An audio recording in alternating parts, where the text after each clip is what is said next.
Turkey has announced that it is postponing a much-anticipated Afghan peace conference in Istanbul until the end of the Muslim holy month of Ramadan. We thought that it would be beneficial to postpone it. We consulted Qatar, the US and the UN and decided to hold it after Ramadan and Eid festivities, Foreign Minister Mevlut Çavuşoğlu told the Haberturk news channel, adding there is no need to hurry after the recent decision by the US to withdraw its troops. The Eid al-Fitr holiday is due to follow Ramadan, which ends this year in mid-May. However, according to Reuters, the Afghan peace conference in Turkey has been postponed due to the Taliban's non-participation. The Istanbul meeting is not happening on the given date because the Taliban refused to attend, a senior Afghan government official told Reuters. The international conference, deemed essential for the war-torn country's future amid the withdrawal of foreign troops and escalating violence, was scheduled to be held from April 24 until May 4 in the Turkish metropolis.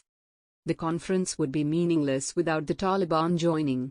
At the moment, we decided to postpone it since there is no clarity about the formation of the delegations and participation. The aim is not to initiate alternative talks to Doha but to contribute to the process. Hosting the meeting together in Istanbul will be Turkey, Qatar and the UN, he said. Çavuşoğlu underlined that Turkey made efforts to conduct the meeting before May 1 as US forces were initially supposed to be completely withdrawn from Afghanistan by that day. Last week, US President Joe Biden announced that the withdrawal of all its forces would begin on May 1 in line with an agreement President Donald Trump's administration made with the Taliban, but some US troops will remain to protect American diplomats. Biden said American diplomatic and humanitarian efforts would continue in Afghanistan and that the US would support peace efforts between the Afghan government and the Taliban. It is time to end America's longest war. It is time for American troops to come home, he said in a televised address on April 14. Negotiations continue on a decision in NATO. As part of this decision, we are trying to outline how we can support Afghanistan as NATO allies after the Resolute Support mission is over, he said.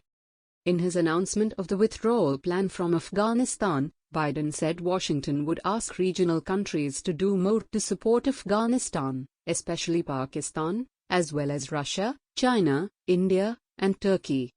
They all have a significant stake in the stable future for Afghanistan, he said, adding that over the next few months, Washington will also determine what a continued US diplomatic presence in Afghanistan will look like, including how to ensure the security of the diplomats.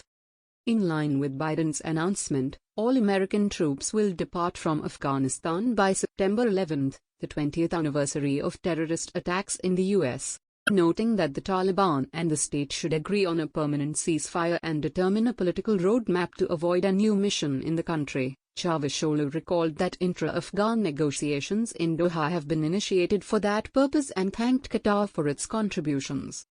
The intra-Afghan talks began after a February 2020 agreement between the Taliban and the US that sets a timeline for the withdrawal of foreign troops from Afghanistan in exchange for security guarantees. Kabul has insisted on a permanent ceasefire, a demand so far rejected by the insurgents. The two sides have been engaged in the second round of talks in the Gulf city since January 10. Çavuşoğlu also emphasized that Turkish President Recep Tayyip Erdoğan will open the conference, which will be attended by 21 countries, 3 international organizations and 2 parties from Afghanistan. Elections in Syria.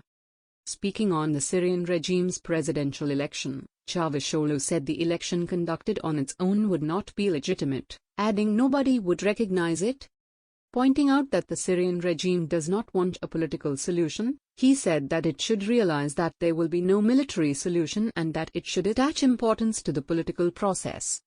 He also highlighted that only an election after the political process would be legitimate and underlined the need to make legal arrangements and regulate the records in the country.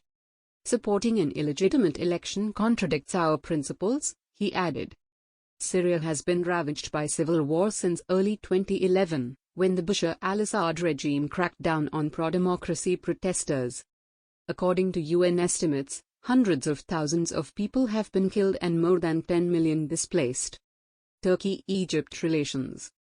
Regarding the strained relations between Egypt and Turkey, Çavuşoğlu said that he and his Egyptian counterpart Sami Shokri worked on a roadmap during the United Nations General Assembly meeting in 2019 and agreed not to go against one another at the international level. Stating that the relations will increase to the level of the foreign ministry, Çavuşoğlu added that the talks will be held at the level of deputy ministers in the first week of May. Çavuşoğlu went on to say that he will also meet with Shokri and talk about the appointment of ambassadors and bringing relations to a better point in the future. Underlining that Turkey is against coups by principle, Çavuşoğlu said, "We have always been against the coup in Egypt. This was not because the Muslim Brotherhood was targeted. If Egyptian President Abdel Fattah al-Sisi had been overthrown in a coup, we would have sided with him too." Turkey and Egypt have recently released statements on bilateral ties, suggesting an expected restoration in relations after more than 7 years of political estrangement. The two countries exchanged positive signals on establishing contacts and dialogue, including the possibility of holding talks to demarcate their maritime borders in the eastern Mediterranean.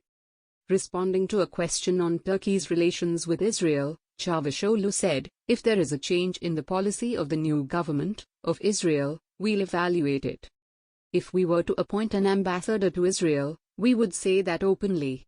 We have made no such decision," he added. Commenting on Kosovo's decision to open an embassy in Jerusalem, Çavuşoğlu said that Kosovo made the wrong decision by opening an embassy for the sake of recognition.